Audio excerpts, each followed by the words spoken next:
Open Mind Talks com Lúcio Júnior.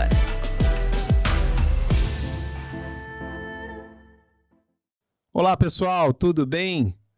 Está começando agora o Open Mind Talks. Eu sou Lúcio Júnior, sou CEO do Open Mind Brasil e estou aqui nos estúdios da Crosshost recebendo alguns convidados especiais aí, membros do Open Mind Brasil. E quem que é o Open Mind Brasil? Nós somos uma rede social de diretores e presidentes das maiores empresas do Brasil. E essas pessoas se reuniram, né, com um propósito de gerar networking, né, o networking para gerar compartilhamento de informação, que estamos fazendo isso agora, nesse momento aqui, nesse episódio do Open Mind Talks, e também de gerar oportunidades, né? Somos uma rede colaborativa de C-Levels. Hoje em dia, né, a gente vivendo uma pandemia, vivendo agora uma guerra também lá fora, cada vez mais as pessoas estão buscando redes, né, redes colaborativas, redes poderosas aí para que possam se ajudar, né? Então essa é a filosofia do Open Mind, é para isso que foi criado essa organização. E o Open Mind Talks é o nosso canal de comunicação, um dos nossos canais de comunicação. Além de todas as dinâmicas que nós fazemos, nós temos aqui esse podcast, onde que nesse estúdio aqui da Crosshost já passaram grandes executivos. E hoje também estou recebendo aqui um membro fundador do Open Mind, Felipe Henao. Ele que lá atrás, há 3 anos atrás, apostou aí na história de um mineiro, falando em reunir um grupo de executivos. Então, sou muito grato a ele e tenho o prazer de receber aqui nos estúdios da Crosshost o Felipe Henao. Felipe, obrigado pela sua presença, obrigado por apoiar o Open Mind, né, e acreditar nesse movimento. Então, aqui presencialmente, quero duplamente te agradecer. Boa tarde, obrigado Lúcio pelo convite, é sempre um prazer estar aqui com você, com o Open Mind, poder compartilhar esses momentos de experiências, de compartilhamento de experiência de vida, porque afinal nós somos profissionais, mas também pessoas físicas. Muito obrigado pelo convite. É verdade. E, como de costume, eu faço aqui uma formalidade, né, mas que é importante para que vocês conheçam um pouco aí da biografia do Felipe Henao, que ele mesmo vai contar, mas para fazer uma introdução aqui, como ele mesmo diz, ele é um francês de sangue brasileiro, de sangue e de alma brasileira. Ele foi presidente e fundador da Vivante, uma grande empresa de serviços com mais de 6 mil colaboradores, né, que trabalha com facilities e soluções IoT. O Felipe, ele é graduado em Engenharia e Administração na França e ele exerceu diversos cargos de C-Level na Veolia, né, líder mundial de transição ecológica, e teve cargos de liderança na França, Portugal, Espanha, Brasil e América Latina. Então, assim, eu acho que já deu para entender que nós vamos falar aqui de assuntos internacionais. Mas eu queria, antes de mais nada, Felipe, entender como que começou essa relação com o Brasil, como que você veio parar aqui e se pretende, né, se aposentar. Sei que está longe, mas falar nisso, mas se pretende se aposentar aqui no Brasil. Bom, eu, em realidade, estava na Espanha naquele momento, em 97. O grupo tinha começado sua internacionalização há alguns anos atrás e queria entrar na América Latina e, naturalmente, começou um estudo de mercado. E aí eu fiz parte da equipe, alguém tinha que se encarregar do assunto. O grupo era o Veolia? Era a Veolia. E aí nós decidimos de fazer um processo de aberturas sucessivas do Brasil, Argentina, Chile, México. E aí, por casualidade, estava lá. Então, fazia parte do time que fez o estudo e naturalmente, alguém do time tinha que ir. Então, eu me candidatei, eu fui escolher Eu não tinha nenhuma conexão específica com o Brasil. Já falava português? Não? Não, falava espanhol. Então, quando eu cheguei aqui, eu falei um espanhol, inglês, francês, um charabiá. Charabiá. E pouco a pouco as coisas foram melhorando a nível do idioma. Passei do espanhol ao portunhol, do portunhol ao português, de maneira mais definitiva. Mas o português para você veio através de estudo ou na prática? Não, na prática. Na prática no business, e dois, graças à pessoa que hoje é a Cris, que hoje é minha esposa e que era a advogada do meu primeiro cliente. Então, nós tivemos que negociar bastante. Mas e aí, pretende se aposentar aqui no Brasil? Com certeza, porque nossos filhos nasceram aqui, os 2 primeiros estão iniciando universidades aqui, não têm intenção de ir estudar fora, a menos a terceira, e também porque, sinceramente, a Europa é muito longe, e o que nós imaginamos é, no futuro, compartilhar nossa vida entre a Espanha, que é um país que nós adoramos, e esse país maravilhoso que é o Brasil. Mas, então vamos agora dar um passo atrás, né? Alguns passos atrás. Muito da sua história profissional eu já conheço, né? Pelo relacionamento que a gente tem aí há 3 anos no Open Mind, mas essa história eu não ouvi você ainda contar. Conta um pouco da sua história lá da infância, da adolescência, como é que foi isso lá na França, onde você nasceu, seus pais, os seus pais faziam o que lá na França, né? Conta um pouquinho aí da sua história de vida pessoal. Bom, meus pais são um pouco especiais porque meu pai nasceu em Phnom Penh, então que é na Indochina, ou que era a Indochina naquela época, que hoje é o Vietnã. Ele cresceu lá. Minha mãe, em realidade, não nasceu lá, mas passou toda a sua juventude até os 18 anos lá. Meu pai, mesmo se ele tinha voltado para a França, ele voltou para Phnom Penh depois da Segunda Guerra Mundial, junto com o exército, porque era a época da guerra, do fim da guerra contra os japoneses, e o início da guerra da Indochina para a França, o que depois deu na guerra da Indochina para os americanos. E aí se encontraram de novo, se casaram, foram para Madagascar, viveram lá muitos anos, enfim. E aí somos de uma família de nomadas, em realidade, porque meus pais se mudaram mais de 18 vezes ao longo da vida deles, mesmo se eu conheci pouco isso. Porque eu sou o último de 6 filhos. 6? 6, sim. Uma filha, um rapaz, uma filha, um rapaz, uma filha, um filho. Então, mas ninguém te acompanhou no Brasil, tá todo mundo lá. Não, mas por casualidade eu tenho um sobrinho aqui, que também se namorou de uma brasileira, mas ele em Orlando, não, em Pampa. Ele estava fazendo um master em Pampa, aí encontrou lá uma brasileira, um grupo de brasileiros. Ele tinha acabado de passar 6 meses conosco em Madrid, então ele falava muito bem o português e tal, já tinha o jeito brasileiro nosso. E aí se enredou rapidamente dentro do grupo. E hoje ele trabalha diretor no BTG Pactual. Ah, que legal. Então você já tem... a sua família já está fazendo raízes aqui, além dos filhos, também os parentes fazendo raízes aqui no Brasil. Exatamente. E sente falta lá da França, não? Sinceramente, não. Eu sinto mais falta da Espanha que da França. Qual foi a sua passagem na Espanha? Na Espanha, eu trabalhei 3 anos antes de vir para cá. E aí, depois de 2006 a 2012, eu recebi uma proposta do grupo de ir cuidar lá desde Madrid, da Espanha e de México. Eu achei o desafio muito interessante. E então nós fomos para lá durante 6 anos, de 2006 a 2012. Aí eu voltei em 2012 justamente para fazer a operação de management buyout da Vivante e tal.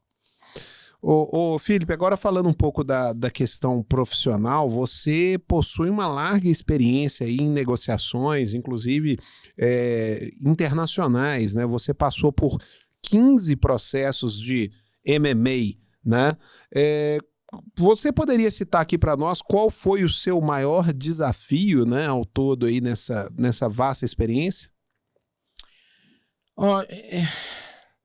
O maior desafio nessas operações de M&A, eu acho que foi quando, na experiência na Espanha, menos de 24 meses, nós fizemos 5 aquisições.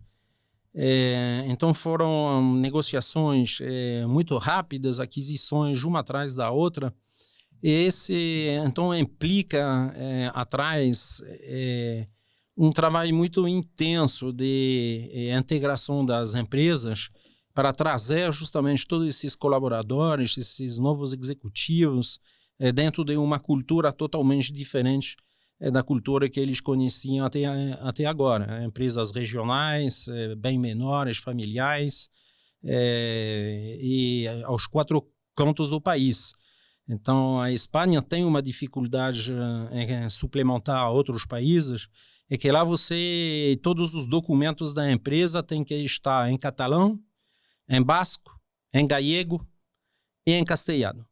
Então, pelo mínimo, você trabalha de maneira sistemática. 4 línguas diferentes. 4 línguas, 4 culturas diferentes. É bem interessante. Essas experiências de fusões e aquisições sempre foram na área de serviços? Sim, na área de serviços e de instalação, de montagem de instalações técnicas também. Nós tivemos uma atividade muito grande de instalações elétricas e de cogeração, e também de parques fotovoltaicos. Na Espanha fizemos mais de 250 megawatts elétricos. E aqui no Brasil isso vem nos últimos anos se tornando realmente algo bastante atrativo, né? As pessoas cada vez mais, eu ouço falar nas usinas, né, fotovoltaicas, as pessoas, executivos normais, investindo suas economias nisso, né? Você tem percebido muito isso? Não, existe um movimento mundial que está acontecendo para as energias renováveis. Eu acho muito valioso, muito interessante. Tem 2 elementos, um investimento a muito longo prazo, porque são investimentos de 15, 20, 25 anos, e 2, que dependem muito da regulação do governo. E muitas vezes pode acontecer que os governos mudem de ideia e mudam a regulação. E aí, então, você tem sua rentabilidade atingida em cheio por essas modificações. Então, o setor da energia não é um setor tranquilo. Todo mundo acha que é tranquilo, mas não é. E só ver o que está acontecendo atualmente na Europa, em função de decisões estratégicas erradas, equivocadas, você pode prejudicar um país de uma maneira tremenda. E como são investimentos de longo prazo, a gente sabe que a política não é de longo prazo, né? A gente tem aí eleições a cada 4 anos e mais a possibilidade da reeleição, então no máximo 8 anos, e aí você tem uma transição.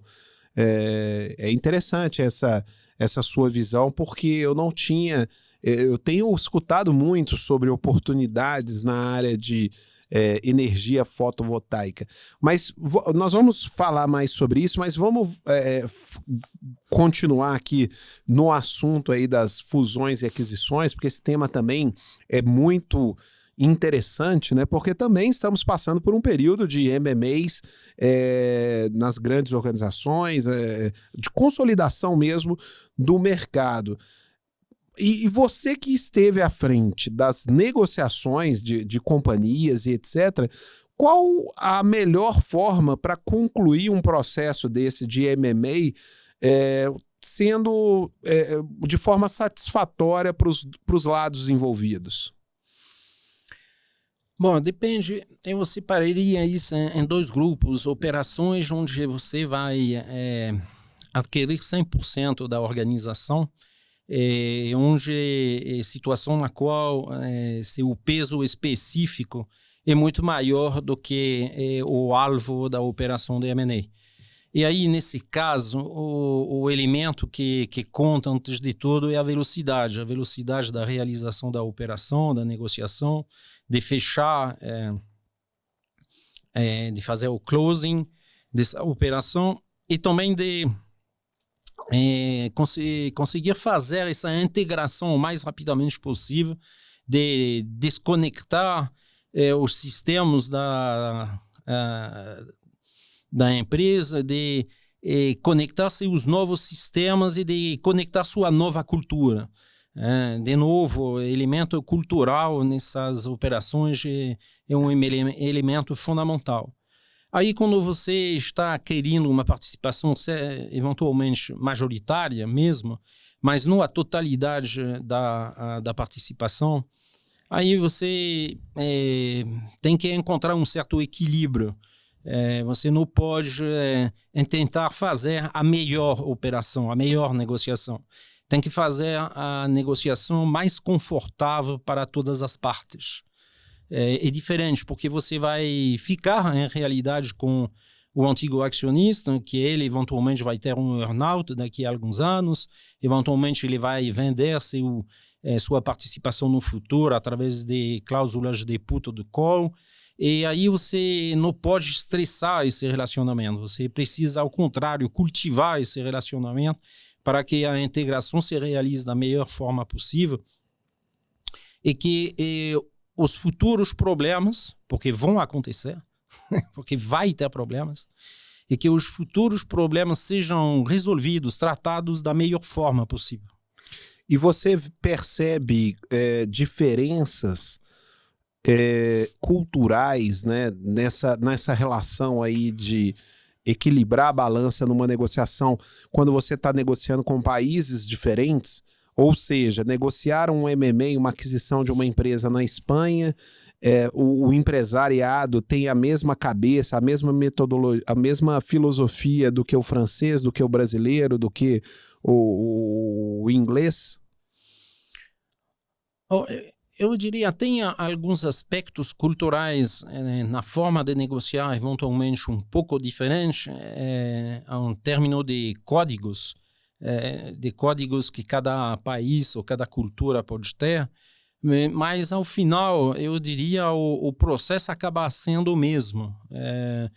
O cuidado que você deve ter para escutar a outra parte é fundamental. Você não pode ficar só focado nos seus interesses. Eu sou defensor das negociações equilibradas, de não tentar tirar sempre a última casquinha nessas negociações, porque você acaba pagando isso lá na frente eventualmente. Então eu prefiro coisas muito mais respeitosas e equilibradas do que fazer negociações no stress. Tem gente que prefere, né? Fazer tudo no stress, pressionar muito nessas negociações. Pessoalmente, eu prefiro fazer o contrário. De dramatizar situações e administrar as situações de tensões com calma e o tempo necessário. E a gente falou também aqui de cultura, né? Da importância da cultura e o desafio também que é de integrar cultura. A gente sabe que hoje, nos processos de M&A, talvez o maior desafio é você fazer com que as empresas integrem, né, a sua cultura. E você, como uma pessoa com essa experiência, né, de quase 15 M&As, já houve alguma negociação que você participou e que ela foi abortada ou talvez quase abortada por diferenças culturais entre as empresas, né? Você perceber que a equipe, os funcionários tinham uma cultura muito diferente daquela e que poderia gerar conflito? Operações de M&A que não foi para frente por culpa disso, não. Agora, no momento posterior, que na parte da integração, eu acho que os anos seguintes, que são os 3, 4 próximos anos, são os anos decisivos para que seja realmente um sucesso ou um fracasso. Porque nós sabemos todos que um processo de mudança cultural toma tempo, são 18, 24 meses, e você, mesmo se você tem hoje em dia ferramentas estatísticas, pesquisas, que conseguem ajudar você em termos de medição de cultura e dos gaps, das diferenças que você tem que compensar sobre os elementos culturais que você quer implementar dentro de sua organização. Eu diria a coisa mais importante é o contato. Eu estar o mais perto possível das pessoas para justamente poder escutá-las e ficar atento aos feedback que naturalmente vão se realizar. Feedback totalmente, algumas vezes, objetivos e outras vezes totalmente subjetivos e totalmente imateriais. Então, é bem disso que estamos falando. São aqueles elementos de interpretação de algumas colocações, de algumas posturas, de algumas atitudes que muitas vezes são mais importantes aqui. Ouvir e escutar é fundamental para que a gente entenda essa questão da cultura, né? E o feedback é uma ferramenta essencial nesse caminho. Feedback, ouvir e escutar dos dois lados, né? Tanto do gestor quanto do colaborador. Mas existe uma diferença cultural do brasileiro, né, aceitar o feedback, né, e como dar o feedback de um francês, por exemplo, né? Eu sempre ouvi falar que os europeus, eles são mais diretos ao ponto, né? Straight to the point, são ali mais, não fazem muito rodeios para poder dar um feedback positivo ou de desenvolvimento. Aqui no Brasil a gente sabe que as pessoas às vezes acabam levando a mal quando é muito direto e acaba levando para o pessoal, né? Vamos dizer assim. Você percebe isso também? E se percebeu, como que você se adaptou a essa cultura daquele feedback que a gente aprende, né? Nas orientações aí, que tem que ser quase que um sanduíche, né? Que você fala primeiro um positivo para falar de um negativo e para terminar com um positivo. Na França é assim também? Pão, presunto, pão. É isso mesmo. Não, eu acho que esse eu diria é comum às diferentes culturas, mas eu diria que no Brasil o mais importante está fazer um acompanhamento mais de perto, para justamente evitar esse tipo de situações onde você vai ter que dar um feedback eventualmente mais complicado, mais difícil, e que a pessoa pode conseguir, vai pegar esse feedback de uma maneira demasiado pessoal.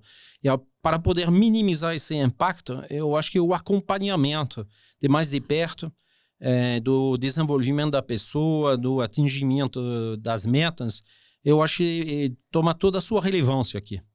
Mas na França é comum dizer: Felipe, você é um grande gestor, você é um cara que sabe administrar como ninguém essa área, mas lá os feedbacks vêm assim, vêm com elogio e um mas depois? Bom, eu diria, depende muito do estilo do líder, do gestor.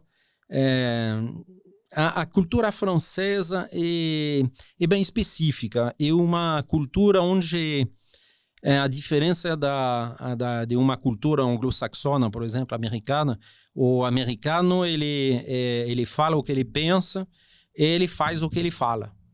O francês, ele não necessariamente fala o que ele pensa e não necessariamente vai fazer o que ele falou.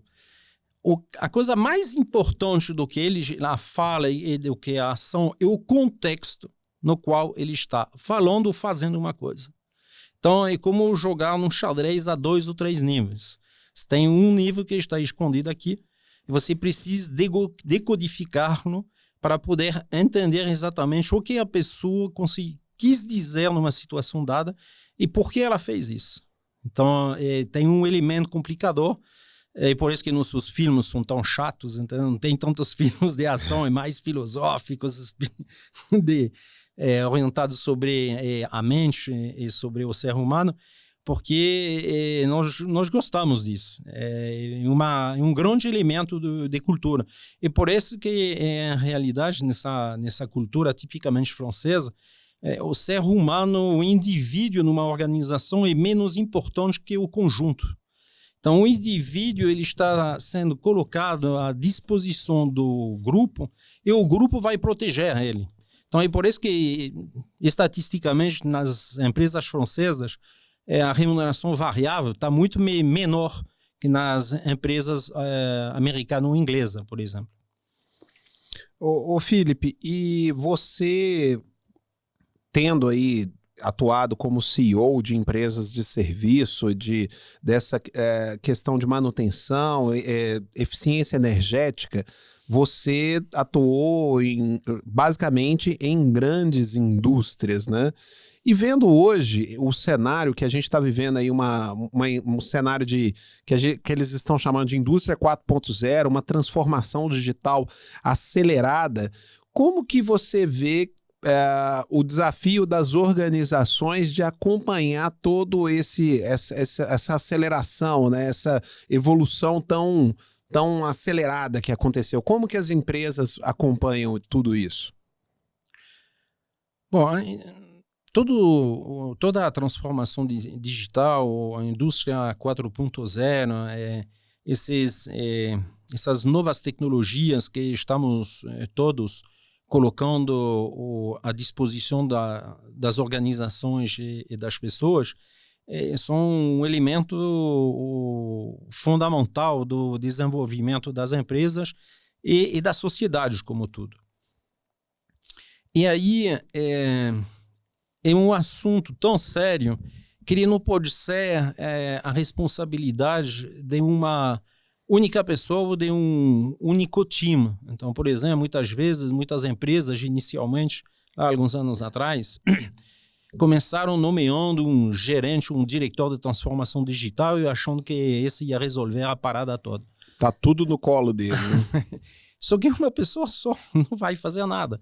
Então, de novo, é um problema de organização, é um problema cultural, é um problema de conseguir repartir, contaminar essa cultura, essa necessidade em todos os níveis e em todas as funções, a começar pela diretoria.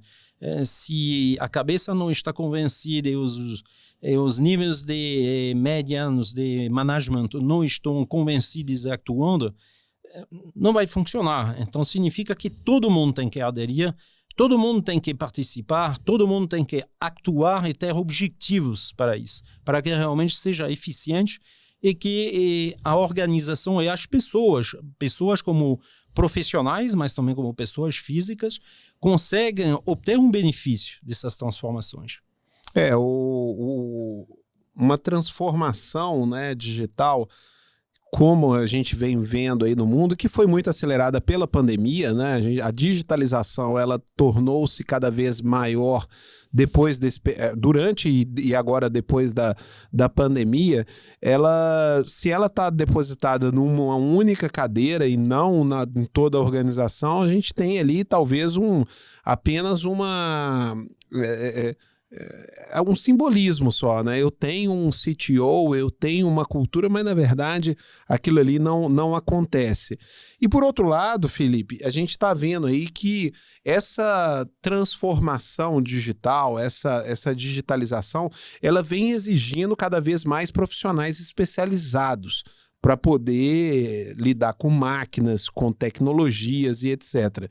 Você, como um gestor de empresas de serviço, um dos grandes desafios que você deve enfrentar é exatamente, talvez, a escassez de mão de obra especializada, né? Eu acho que isso eu tenho conversado com muitos executivos, cada vez mais eu tenho ouvido falar sobre isso, né? A falta de mão de obra. Se por um lado nós temos aí, sei lá, 10 milhões de brasileiros desempregados, por outro lado, falta mão de obra em muitos segmentos, principalmente na indústria, com essa digitalização. Como driblar isso? Como tratar esse tema da falta de mão de obra. E aí eu também queria até te ouvir se isso é aqui é exclusivo ao Brasil ou se lá fora você percebe também esse desafio aí de mão de obra. Não, esse desafio ele é mundial. Você pega, por exemplo, a Europa, os Estados Unidos, que já faz alguns anos que estão passando por um processo de reindustrialização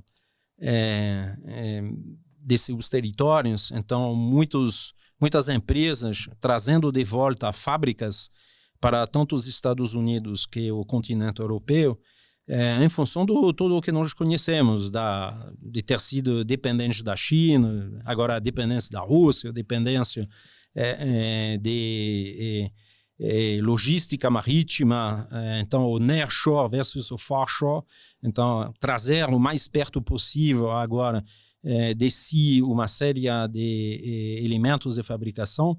Então esse está criando não só um problema de gente para poder realizar esses investimentos, de realizar essas novas fábricas, conseguir operar essas fábricas, mas conseguir manter esses equipamentos.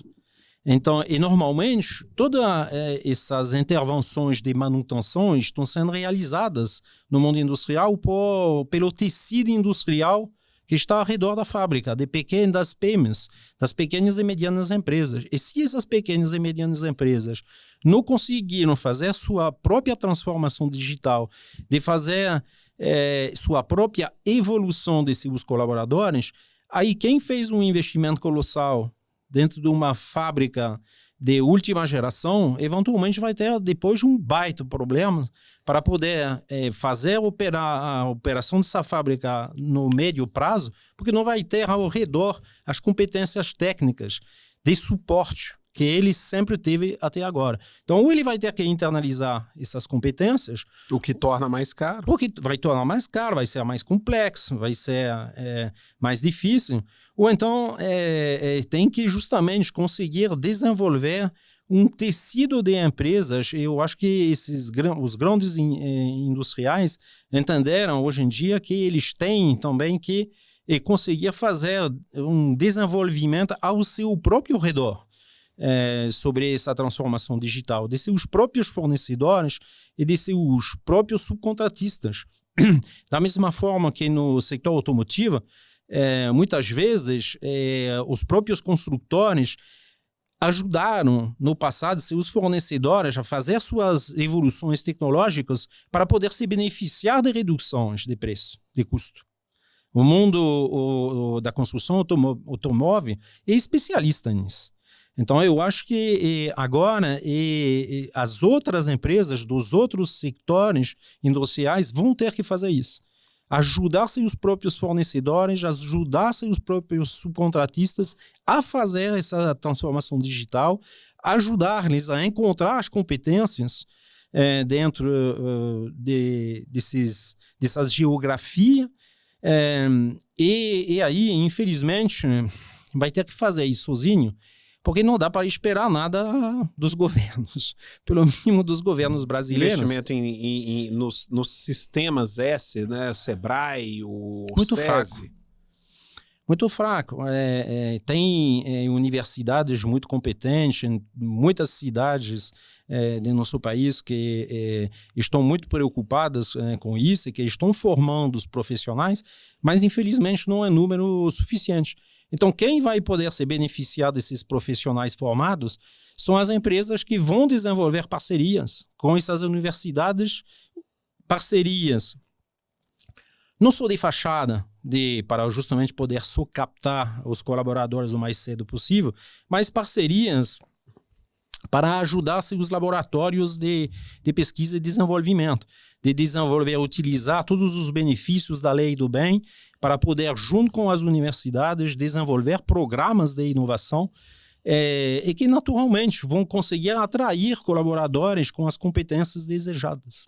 Não, e o desafio no Brasil é muito grande, né, Felipe? Porque você tocou no ponto aqui da cadeia de manutenção, né, para todo esse desenvolvimento da indústria. Mas quando a gente fala da indústria, a gente também precisa entender que o Brasil é um país agrícola, né? E você tem aí o agronegócio sendo desenvolvido nos rincões aí do Brasil, né? Na região centro-oeste, na região norte, né? Nos interiores mesmo do Brasil. E é onde você tem uma escassez maior ainda de mão de obra. Então você tem uma mecanização dos processos agrícolas, né? E que dependem de manutenção, né? Mas, ao mesmo tempo, todos os equipamentos se tornando tecnológicos e você não tem ao redor uma infraestrutura uma infraestrutura de suporte. E o que a gente vem, o que você bem comentou, né? Você tem aí as faculdades, as universidades, o sistema S, né?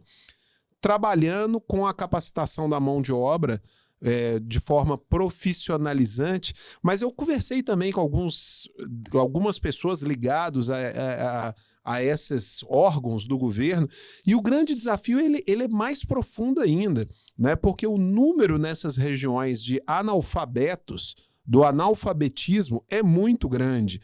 Então, como que você desenvolve um mecânico, por exemplo, de um equipamento de alta tecnologia, de uma colheitadeira, por exemplo, sendo que você tem uma pessoa analfabeta, uma população analfabeta. Você não tem como nem iniciar um processo com ele. E aí você tem que importar mão de obra de outras regiões, né? Região sudeste, o que começa a tornar caro aquela operação. Então você entra na cadeia da competitividade, né? Você também lá na questão de geração de energia, de serviços, nas empresas que você passou, foi um desafio para você essa mão de obra não qualificada? A questão de escolaridade também era um desafio? Não, sempre foi um desafio, eu acho que sempre será um desafio. Então eu acho que nós precisamos trabalhar de maneira muito objetiva em duas direções. Uma primeira direção que é constatar a realidade, tomar isso como um fato e organizar sua empresa por processos que seja cada vez mais independente das pessoas e que as pessoas sejam intercambiáveis potencialmente. Em função da grande característica do mercado brasileiro de ter uma taxa de rotatividade muito elevada, muito maior do que qualquer outro país. Então, muita gente entra e sai. E pelo fato que também nessas categorias de colaboradores mais competentes, mais tecnológicos, como é um mercado muito estressado, eles recebem ofertas o tempo inteiro. São assediados o tempo todo. Por 20%, 30%. Então, você consegue reter alguns em função de plano de carreira, plano de desenvolvimento pessoal, mas você não vai conseguir segurar todo mundo. Então, significa que você precisa se organizar em função de uma taxa de rotatividade, que é um fato. Esse é um elemento, não dá para lutar contra. Então, o processo operacional tem que ser mais importante que a própria pessoa que vai conseguir organizar esse processo, executar esse processo. E o segundo é investir em treinamento justamente para essas populações, para ajudar-nas a progredir. O que não é fácil, porque efetivamente quando elas chegam, elas têm eventualmente alguns desajustes tão significativos que acabam sendo muito difíceis a ser compensados. Mas tem que fazer esse investimento em treinamento.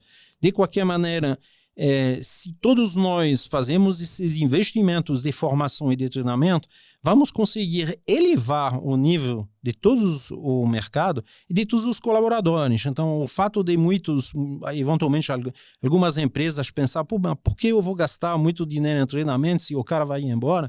Isso é comum ouvir isso. Mas é uma análise errada, porque, em realidade, se nós todos fazemos esse esforço, o nível global vai ser elevado e nós todos vamos poder nos beneficiarmos desse investimento que todo mundo vai estar realizando. Então, por isso que eu acho que tem que fazer, sim, esses investimentos e tem que se organizar por processos para justamente poder lidar com, esse turnover e dois, esse gap de competência. A gente falou aqui de processos de M&A, né, que você passou por mais de 15 processos de M&A e você também liderou mais de 20 processos de joint venture, né? Na prática, né, qual é a diferença, né, o que você sentiu, o que você percebe entre uma fusão e aquisição e um processo de joint venture? Então, uma joint venture, você pode ter uma joint venture para um projeto específico e nesse caso você vai criar uma SPE, uma sociedade de projeto específico, que vai ser que seja para uma concessão, que seja para um PPP, que seja para desenvolver um projeto específico, construir, por exemplo, fazer um consórcio, de tipo consórcio para construir uma ponte. Então, aí ela tem um objeto específico e um prazo de duração já marcado. Não significa que todo mundo, quem participar dessa joint venture, vai ficar lá o tempo inteiro. Aí depois tem o segundo tipo de joint venture, que é a joint venture onde duas empresas com dois negócios diferentes se juntam para desenvolver uma atividade, que pode ser idêntica a uma das atividades das duas, ou para desenvolver uma terceira atividade, cada uma delas trazendo para essa joint venture suas competências, seu know-how específico, algumas pessoas, eventualmente, para desenvolver essas atividades. E a terceira, que pode ser uma joint venture para desenvolver uma atividade num primeiro momento, para melhor se conhecer e aí depois, eventualmente, ir para uma operação de fusão, onde essas duas empresas se juntam. Esse terceiro caso acontece menos, em realidade. É muito mais sobre os projetos específicos ou para desenvolver uma atividade dentro de um outro país ou dentro do mesmo país. Então, às vezes é comum pensar que uma joint venture pode ser o início de um namoro entre duas organizações. Então, pelo que você percebe, isso é menos comum, as empresas se aproximarem para um projeto para se conhecer e depois haver uma aquisição, uma fusão.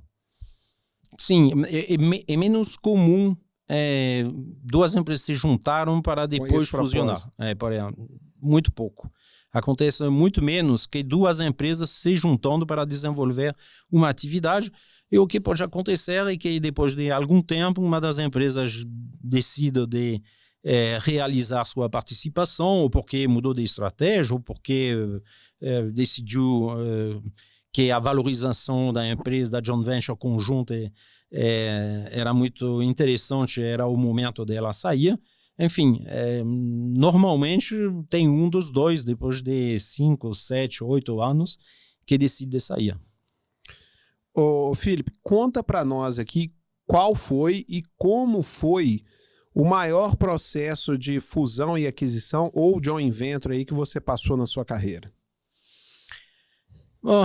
Eu tenho um processo que necessariamente não é o maior, mas que foi o mais excitante, que foi na Espanha, onde nós compramos, em realidade, várias empresas para desenvolver uma atividade que naquela época era totalmente inovadora, era fora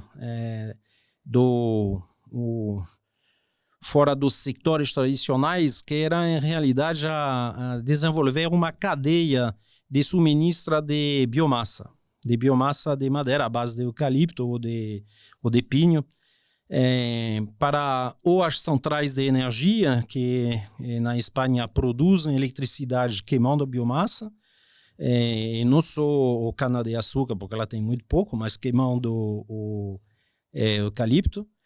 E do outro lado, uma série de empresas de produção de pellet, e de uma rede de distribuição. De pellet, aquele pellet é aquele pedaço de madeira comprimido que você queima em pequenas caldeiras individuais ou comerciais para ou residências ou para conjuntos comerciais ou para diferentes prédios. Para aquecer? Para aquecer a criação, para criar água quente eu e achei que você aquecimento. estava falando do pallet, aquele de... Não, pellet. É pellet. Ah, É um chip de madeira de você... é um carvãozinho.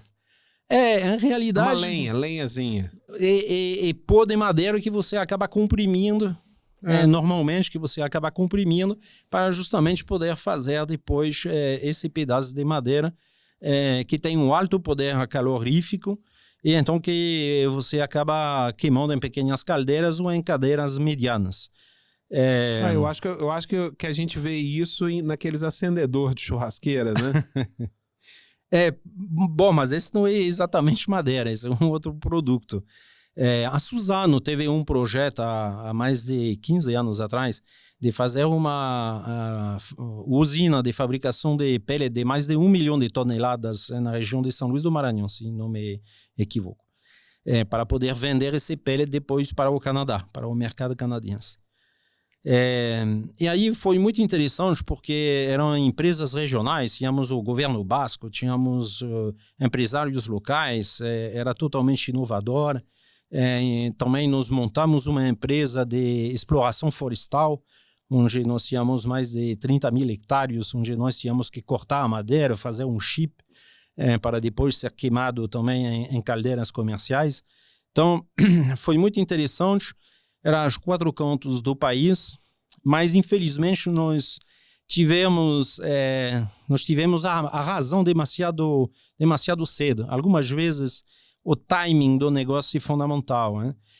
Você vê que, por exemplo, hoje em dia a biomassa na Europa está bombando. Esses pacotes de pellet que você encontra no comércio empacotado em sacos de 5, 10, 20 quilos, o preço já entre o mês de junho e o mês de setembro já foi multiplicado por 3. Porque como todo mundo já antecipa que o preço da eletricidade e do gás vai explodir, se já explodiu, então todo mundo está indo para energias alternativas. E muitas pessoas sempre tiveram uma pequena caldeirinha em casa, esse é bastante comum na Europa. Então esse preço está já multiplicado por 3 desde o mês de junho. E nós naquela época estivemos certo, mas demasiado cedo. E aí também nós não tivemos sorte porque o mercado de pellet europeu depende muito da intensidade do frio na Europa Central. Olha um pouco, né? Por quê? Porque se faz muito frio, os caminhões que vêm normalmente da Lituânia e Estônia, que descem para o sul europeu, que é um dos principais mercados também de consumo de pellet, aí se tem muito frio, o caminhão não passa, porque tem muita neve. Mas esse produto ele é mais vendido em residências de classe baixa ou de classe mais alta? Todas as classes, e mesmo em prédios. Você tinha... Porque lá não tem o aquecimento a gás encanado? E que, em realidade, aí se nós falamos de eficiência energética, vamos ter que falar de matriz energética. A empresa na qual eu trabalhei durante 25 anos, nós sempre falamos que a coisa mais importante era a diversificação de seu suministro, de sua matriz energética. Então, por exemplo, eu lembro perfeitamente no sul da França, na cidade de Cannes, do Festival de Filme. Sim. Nós tínhamos um cliente que eu fazia visitar bastante. Era um hospital, ele tinha uma caldeira pellet para produzir água quente e energia e calor para o aquecimento. Uma caldeira pellet, ele tinha uma caldeira a eletricidade, ele tinha uma caldeira bicombustível, diesel e gás. Em função da tarifa de cada energia do momento, você fazia essa modificação. Isso sim é eficiência energética, hein? E aí você vai se ajustando. Além de fazer todo o trabalho para o megawatt-hora, que é o megawatt que você não vai consumir. Porque muitas vezes todo mundo foca na energia, no preço da energia. Mas o que está hoje em dia pedido aos europeus é de não consumir. E no consumir não é necessariamente reduzir seu conforto, é consumir de melhor maneira, de maneira mais eficiente. Então, é aí que empresas especializadas aparecem nesse setor de atividade que existe há muitos anos. Em realidade, o primeiro choque petroleiro que aconteceu em 1973 deu lugar em vários países a algumas leis justamente para enquadrar esses contratos e obrigar os usuários, tanto pessoas físicas como as empresas, a não ultrapassar uma certa temperatura dentro dos edifícios. Por exemplo, 19 graus naquela época. Justo por quê? Porque o preço do petróleo tinha, como agora, se multiplicado por 2 ou por 3. Aí a fatura energética ninguém aguentava mais, então tinha que reduzir os consumos. Então é comum as residências lá elas terem mais de um modal de aquecimento? Normalmente, sim. Quem não tem é porque errou. O setor energético é um setor, como nós falamos no início, onde você vai poder ver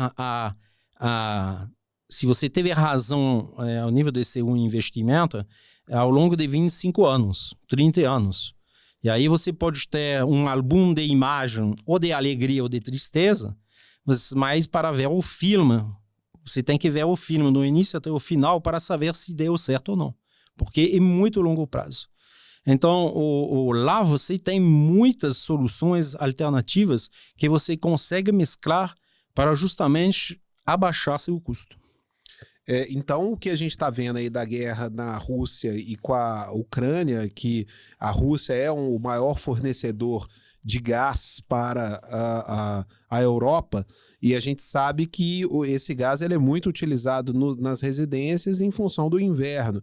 Então, ele não quer dizer que a interrupção desse fornecimento desse gás vai deixar as casas sem o aquecimento, vai talvez dificultar essa intercambiabilidade.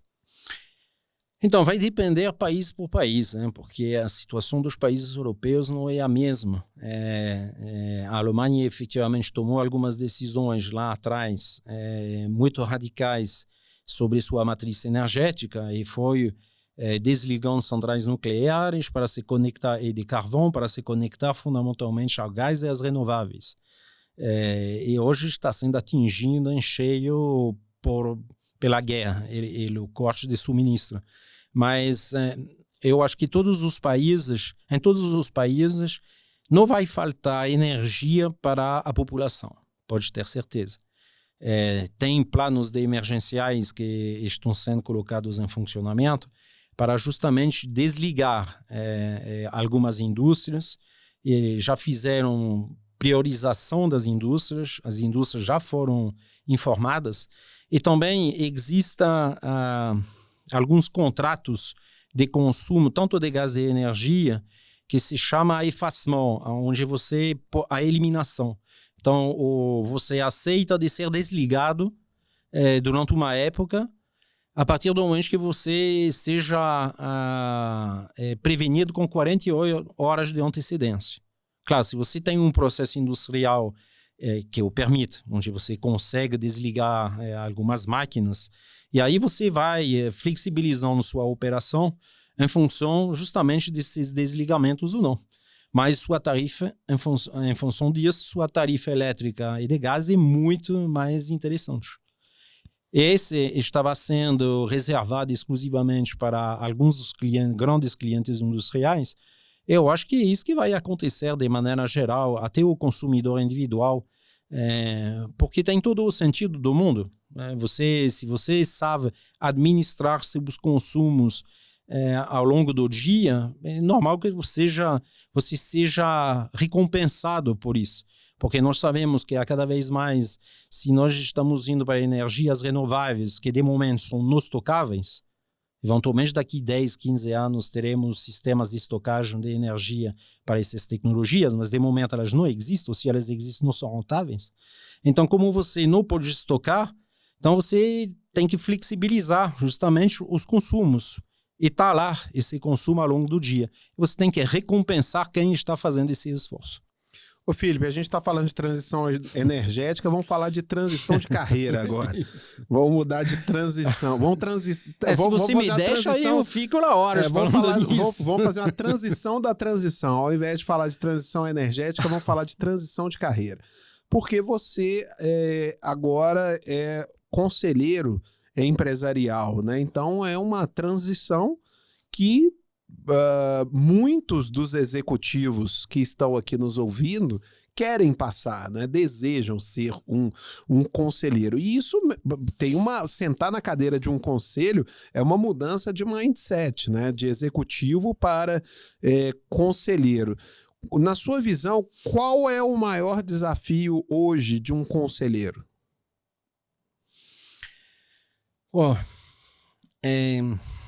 Eles são vários, né? E depende muito também da pessoalidade de cada um. Eu que sempre fui muito ativo e muito atuante, sendo um feldmarechal no campo de batalha e não na mesa de guerra. Então você precisa ter paciência, porque efetivamente quando você está sendo conselheiros e mais conselheiros consultivos em empresas familiares, então o ambiente é diferente, não é mais multinacional, não é mais uma grande empresa com toda a sua organização, com todas as suas regras de governança, tem elementos culturais importantes, tem disfuncionamentos que existem, que fazem parte, contra os quais você não pode lutar de cara, você tem que conseguir acompanhar eles. Então, eu diria, você tem que, de um lado, ter essa paciência, você, do outro lado, você tem que escolher seus touros, como você disse na Espanha, tem que escolher suas batalhas. E aí suas batalhas, de um lado, com os acionistas, quando eles são efetivamente uma família, que sejam atuantes ou não na organização. Eu diria também escolher suas batalhas com os próprios executivos dessa empresa, para poder fazer uma forma de mentoring. Eu não amo muito, não gosto muito dessa palavra, porque ela como coaching, já todo mundo fez coaching, já todo mundo fez mentoring e tal.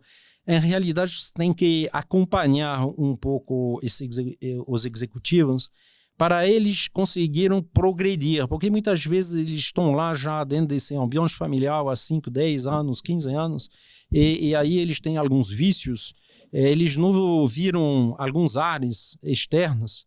É importante trazer para eles uma visão diferente e ajudar eles a progredir dentro de sua gestão e dentro de sua própria governança e da execução de seu papel de executivo.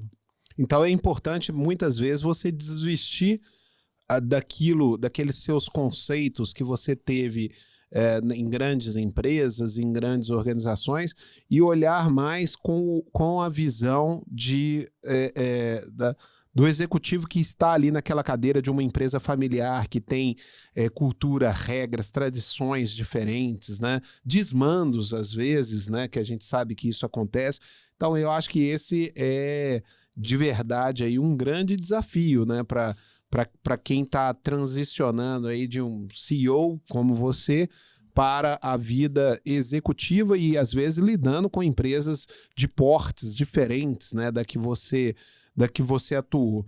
Mas, ô Felipe, você já planejou a sua vida pós-executivo? Você pensa em largar o mundo corporativo? Bom, não, sinceramente não. Bom, primeiro eu tenho ainda 3 filhos na universidade, então... Tem que pagar as contas, né? tem que pagar as contas das universidades.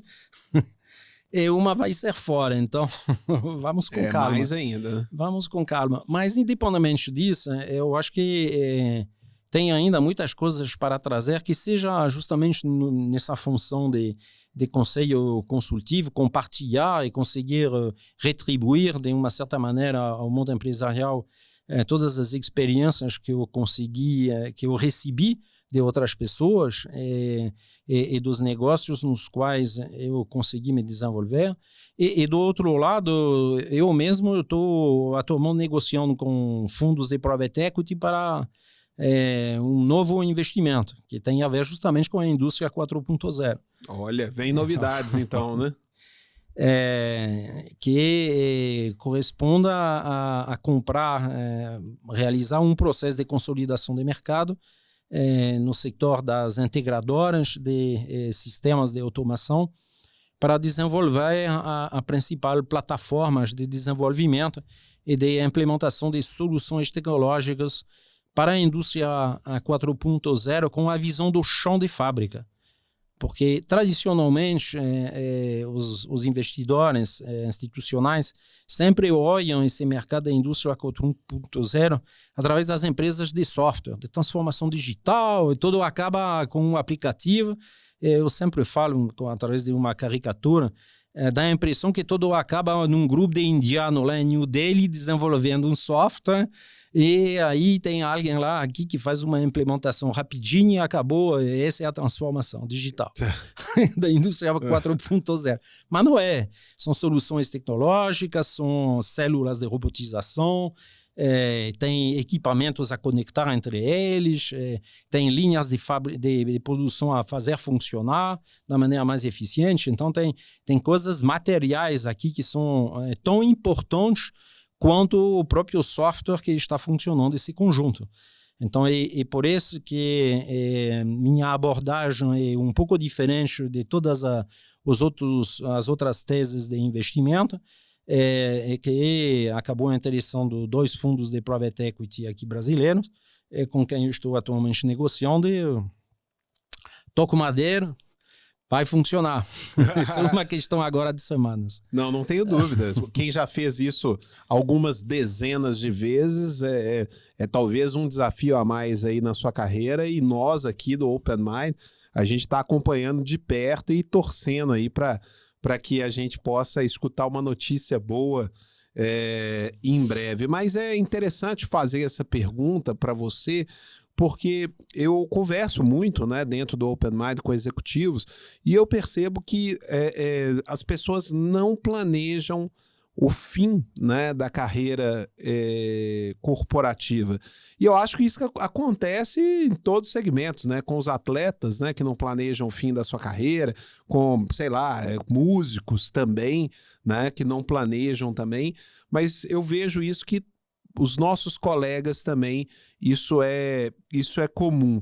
E percebo aí, até puxando aqui também para o lado do Open Mind, a importância que é uma rede como a nossa para provocar assuntos como esse, a reflexão. E aí, poxa, você tá com... você ainda tem pellet, você ainda tem pellet para queimar aí, né? Lenha para queimar, mas mais cedo ou mais tarde vai acontecer, né? Poxa, e aí? O que vai acontecer depois? Então, as discussões são importantes, o relacionamento é importante, você ter os seus próprios relacionamentos, sua rede forte, né? Fala só um pouquinho para nós aí do quão está sendo importante para você cultivar novos relacionamentos em áreas que antes você não atuava. Não, antes disso, para reacionar sobre sua colocação, eu acho que tem 2 elementos aqui, um cultural. Eu acho a diferença entre europeu e brasileiro. Por exemplo, eu tenho 59 anos, eu acho que hoje em dia, de minha turma de escola de engenharia, hoje em dia tem mais de 60% a 70% que já estão aposentados, e a única coisa que eles querem fazer, entendeu, é desfrutar de sua aposentadoria. Ponto. E daqui 2 anos, com certeza, vai ser a 90%, em função da aquisição dos direitos. Então, tem esse aspecto cultural que o brasileiro tem muitos que não sei, imaginam quase morrer atrás da mesa do escritório. Muitos. Não é o meu, entendeu? O meu é, dá para fazer esse novo investimento, vamos lá, vamos fazer, mas daqui 5 ou 6 anos, eu terei 65 anos, já deu, entendeu? Se eu conseguir adquirir minha independência financeira, resolvido. Esse é o segundo aspecto. E que a diferença entre Europa e Estados Unidos, eventualmente aqui, é que os níveis de aposentadoria são tão baixos e que é muito difícil para algumas pessoas de parar mesmo, porque o downsize do nível de vida vai ser prodigioso. Então, o fato de manter uma certa atividade profissional não só é um elemento cultural de querer ser mais ativo e tal, mas também uma real necessidade para muitas pessoas. Sim, então, sim. esse também tem que ser tomado em consideração. Tá claro. Sobre sua pergunta, que era... O que eu falei é sobre essa questão aí de como você como você planejou mesmo, né, lidar aí com essa vida pós-executivo e a importância do relacionamento, né? Então, de ouvir provocações como essa que eu acabei de fazer e também de criar uma rede própria, uma rede nova, com pessoas que antes você não se relacionava.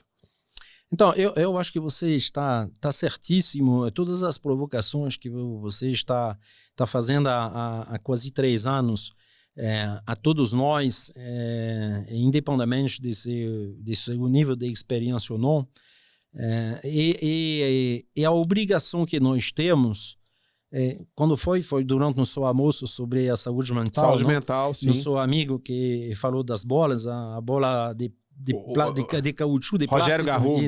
Ele teve aqui comigo. Ou a bola de vidro, aquela Sim. que você não pode deixar cair e tal.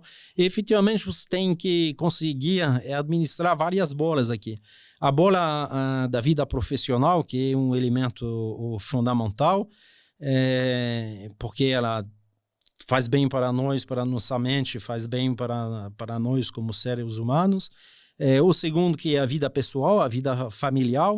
E um terceiro elemento que é esse long life learning. Nós precisamos manter nossa curiosidade viva, porque em realidade as coisas evoluem o tempo inteiro, sempre acontece uma coisa, então things happen, então significa que sempre tem uma coisa diferente do que você conseguiu planejar, e então você vai ter que se reinventar e fazer uma coisa diferente do que você imaginou. Por exemplo, ninguém tinha previsto a pandemia. Ninguém tinha previsto a guerra na Ucrânia.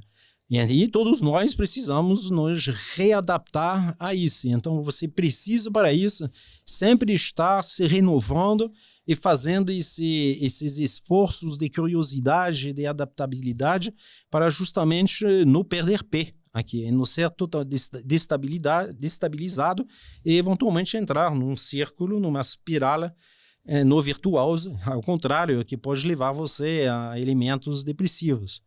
E dentro de tudo isso, esse long life learning, que é o relacionamento, construir relacionamento, porque o que você fala já há muito tempo, cada um de nós somos uma marca aqui. Sim, então, como sim, somos uma marca, lembrado. Essa marca ela tem que ser exposta, ela tem que ser valorizada, ela tem que ser explicada, ela tem que ser mostrada. E todo esse trabalho de relacionamento, ele está lá para isso. Então, eu acho que essa é a grande força da Open Mind, que é nos obrigar a ficar atento, nos obrigar a estar viva, em alerta sobre esses diferentes assuntos. Muito bom. E como de costume aqui, no final da nossa conversa, eu peço que o nosso entrevistado, ele deixe uma dica, 2 dicas, né? De pessoas a se seguir nas redes sociais e de livros a serem lidos, né? Então, queria pedir a você que nos dessem essas dicas aqui.